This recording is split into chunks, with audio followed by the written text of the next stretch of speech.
ಶೇಷರಿಪ ನೆಟ್ಟಗ ಮಾತಾಡಲ್ಲ, ನೆಟ್ಟಗ ಮಾತಾಡ.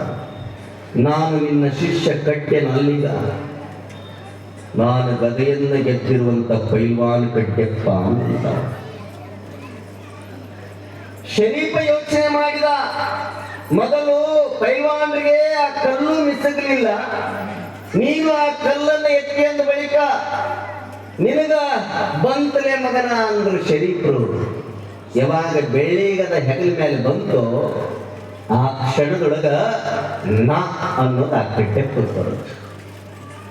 ಎತ್ತಿಯಲ್ಲ ಗುಂಡು, ಆ ಗುಂಡು ಎತ್ತಿಯಲ್ಲಪ್ಪ, ಅದ ಜಾಗದ ಒಂದು ಕಡ್ಡಿ ಪಟ್ನ ಇಡ್ತೀನಿ, ಕಡ್ಡಿ ಪಟ್ನ ಇಡ್ತೀನಿ. ಲೇ ಕಡ್ಡ್ಯ, ಆ ಗುಂಡು ಎತ್ತಿದಂಗೆ ಕಡ್ಡಿ ಪಟ್ನ ಎತ್ತು ಅಂದ್ರು ಶರೀಫರು. ಅವ ಅಂದ, ಏನು ದೊಡ್ಡಾಗದು, ಇಂಥ 100 kg ಮಣಭಾರವಾಗಿರುವಂತ ಕಲ್ಲನ್ನ ಎತ್ತಿ ಬೆಳ್ಳಿಗದ ಹೆಗಲ ಮೇಲೆ ಇಟ್ಕೊಂಡಿನಿ, ಏಕೋಚಿತ ಸಣ್ಣ ಕಡ್ಡಿಯ ಪಟ್ಟಣವನ್ನು ಎತ್ತೋದಿಲ್ಲೇನು ಅನ್ಕೊಂಡ ಹೋದ.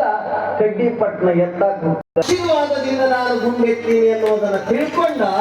ಅವಾಗ ಕಟ್ಟೆ ಅಂದ, ಏನು ಎತ್ತಿದರೇನು, ಏನು ಹೊತ್ತರೇನು, ನನ್ನಲ್ಲಿ ಅಹಂಕಾರದಿಂದ ಶರೀಫರಿಗೆ ಎದುರು ಮಾತಾಡಿದೆ, ನಾನು ಅಹಂಕಾರವನ್ನು ಇಟ್ಕೋಬಾರದು ಅಂತ ತಿಳ್ಕೊಂಡು ಕ್ಷಮೆಯನ್ನು ಯಾಚಿಸಿದ ಮೇಲೆ ಕಡ್ಡಿ ಪಟ್ಟಣ ಎತ್ತುತ್ತಾನಂತ ಕಡ್ಡೆ